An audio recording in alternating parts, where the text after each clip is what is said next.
Halo viewers, di video Autotalks kali ini gue bakalan ngebahas Honda HR-V yang tipe Prestige secara lebih lengkap ya. Jadi kita lihat aja gimana mobil ini. Nah, sekarang gue bakalan jalan pakai mobil ini. Jadi biar gaya kita buka aja kali ya penutupnya. Enggak sih, bukan biar gaya, biar lightingnya bagus. Nah, pas kita mundur ada kamera parkir juga, dan di mobil ini sih ada sensor parkir ya. Cuma seingat gua secara standarnya sih nggak ada ya. Cuma biasanya dealer-dealer tuh memberikan bonus. Sekarang gue bakalan ngebahas tentang mesinnya dulu. Mesinnya itu 1800 cc yang sama dipakai di Honda Civic ya, dan tenaganya lumayan gede, 139 horsepower dengan torsi 169 Newton meter. Jadi perbedaan tenaganya cukup jauh dengan yang versi 1500 cc. Nah, untuk tenaga mesinnya gue rasa yang 1800 biasa aja. Dan di media otomotif Indonesia ada yang berhasil mencatatkan 10,5 detik. Cuma pas gue mencoba sendiri, ya mungkin bisa sih, cuma entah kenapa agak terlalu halus bagi gue mobil ini. Cuma untuk kenyamanan, mobilnya halus banget, jadi enak lah. Begitu di mode S, RPM-nya tinggi banget ya, 3000. Padahal gue nggak ngegas gak apa. Waktu S emang rasa tenaganya lebih kerasa. Cuma begitu beneran digas, rasanya nggak terlalu apa ya, nggak kerasa jambakan gitu ya. Jadi halus-halus aja. Oke, untuk suara mesinnya menurut gue cukup halus ya dibandingkan dengan kemarin kan gue nyobain BR-V sama Mobilio ya. Suaranya tuh lebih masuk gitu ke kabin. Bahkan si RV gue rasa lebih masuk ya suara mesinnya dibandingkan mobil ini gitu.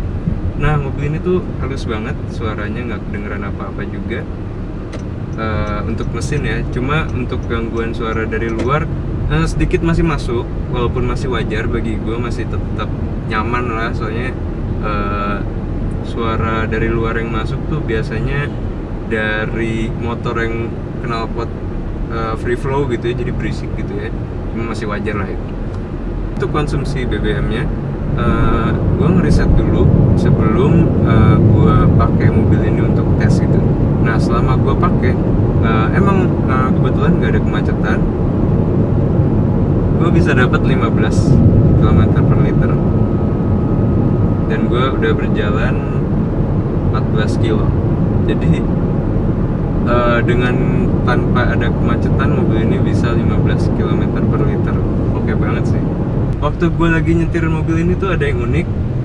Di ini ya, rem parkir elektriknya tuh ada brake hold kan. Nah, kalau misalnya lu lagi di D atau N posisi tuasnya, lu kalau misalnya lagi berhenti, otomatis mobil ini ngerem parkir ya, rem tangan sendiri gitu. Nah, kalau misalnya lu ngegas, langsung jalan. Jadi itu benar-benar mirip dengan brake hold yang ada di VW dan ada di BMW. Jadi keren banget. Dan di Mercy, pokoknya mobil Jerman tuh udah ada ya. Nah, ini di HR-V tuh udah ada juga gitu. Jadi gaya juga. Untuk suspensinya, gue ngerasa untuk yang versi Prestige ini cukup nyaman ya.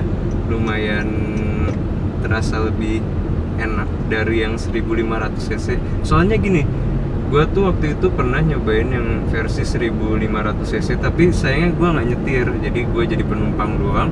Dan gue duduk di belakang, gue ngerasa mobil itu tuh agak keras bagi gue. Cuma pas gue nyobain mobil ini, rasanya apa ya, lebih halus aja. Jadi entah berbeda atau sama, cuma gue ngerasa pas lewat jalan jelek gitu tuh mobil ini halus lah, lebih halus dari yang 1500 cc. Jadi gue nggak tahu apakah konstruksi suspensinya sama atau beda, cuma gue ngerasa uh, berbeda ya impresi gue ya tentang suspensinya. Jadi sekarang itu ada nyonya besar di belakang.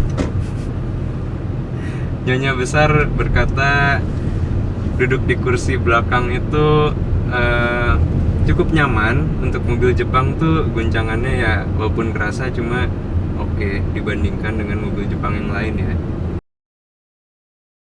Nah untuk handlingnya sendiri gue merasa mobil ini karena ini mobil Honda jadi cukup baik.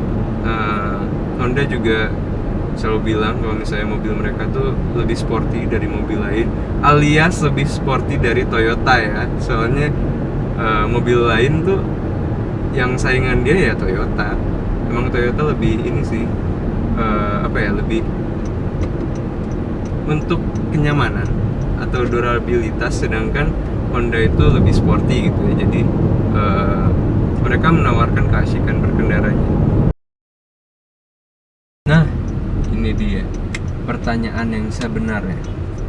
Apakah gua akan memilih tipe Prestige daripada tipe yang 1500 cc tipe E? Lihat ya, ada yang jalan kaki di tengah jalan. Honda berhasil membuat orang-orang yang mau mengambil HR-V labil setengah mati.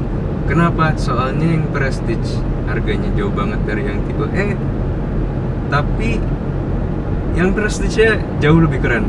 Jadi pilih yang mana? Jadi gini, kalau misalnya mobil ini 300, ambillah harganya cuma berbeda 30 juta. Misalnya 330, mobil ini tuh udah mobil yang paling laris yang pernah dijual Honda. Soalnya murah banget. Kalau misalnya fitur kayak gini, mesin kayak gini, tapi harganya 330 juta, itu worth it banget.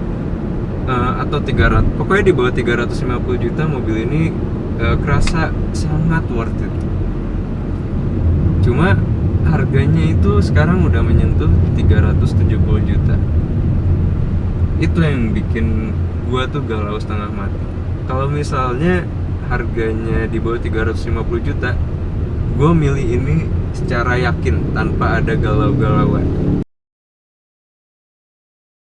Gue tetap mengambil yang Prestige, soalnya kalau setiap gue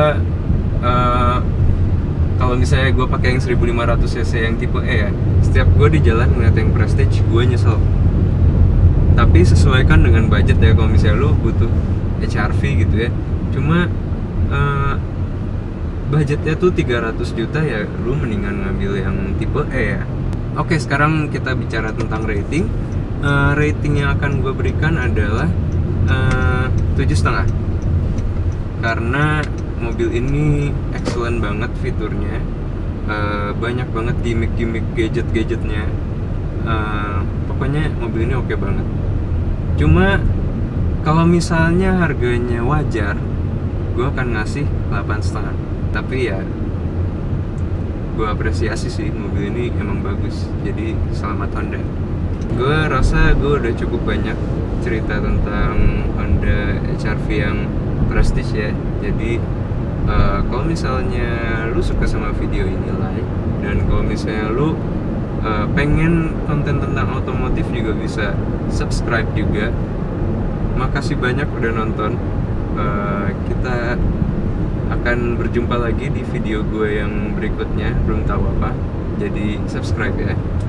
Thanks guys.